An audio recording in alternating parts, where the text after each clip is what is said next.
Hello दोस्तों, प्रणाम। आप सब लोग कैसे होंगे? आशा है कि अच्छे ही होंगे। और हमारे आप नए सब्सक्राइबर होंगे तो बेल आइकन दबाना और सब्सक्राइब करके पूरी वीडियो देखेंगे।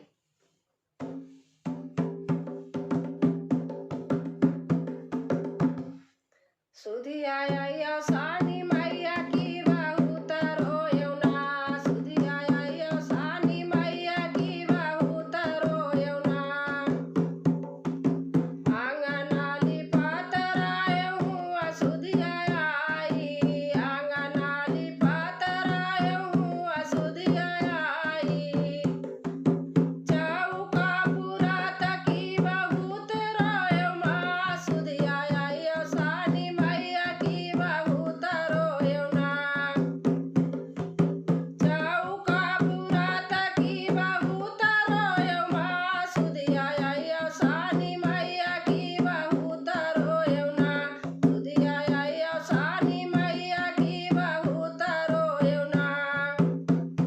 काला सावरान लागे हुआ सुधी आई, काला सावरान लागे हुआ सुधी आई।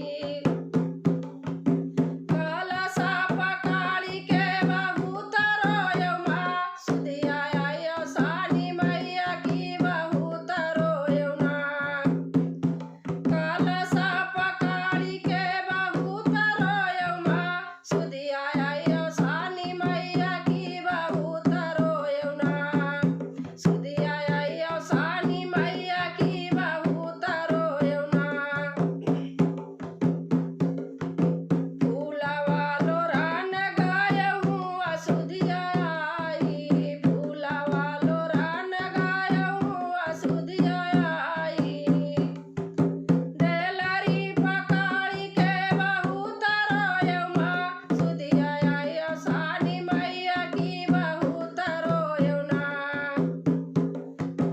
देलरी पकाड़ी के बहुत रोयौना, सुधी आया सानी मैया की बहुत रोयौना, सुधी आया सानी मैया की बहुत रोयौना।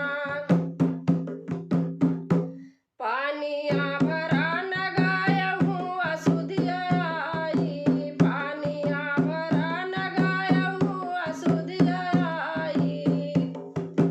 गाइला पकाड़ी के बहुत रोयौना, सुधी आया सानी मैया की बहुत रोयौना।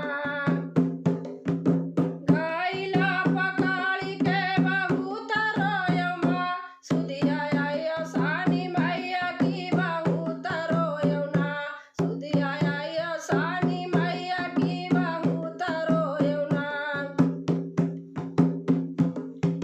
सोहागिन ने वातन गाय हुआ सुधी आई, सोहागिन ने वात गाय हुआ सुधी आई। सखिया पकाड़ी के बहुत रोयौना, सुधी आया सानी मैया की बहुत रोयौना, सुधी आया सानी मैया की बहुत रोयौना। पूजवा करान लागे हुआ सुधी आई, पूजवा करान लागे हुआ सुधी आई।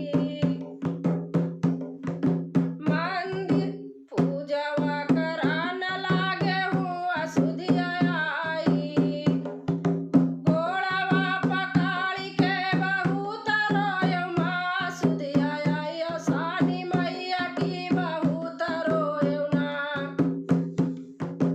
गोड़वा पकाड़ी के बहुत रोयौना, सुधी आया सानी मैया की बहुत रोयौना, सुधी आया सानी मैया की बहुत रोयौना। मंदिर गइले मैया हुआ सुधी आई, मंदिर गइले मैया हुआ सुधी आई। दर्शन दिया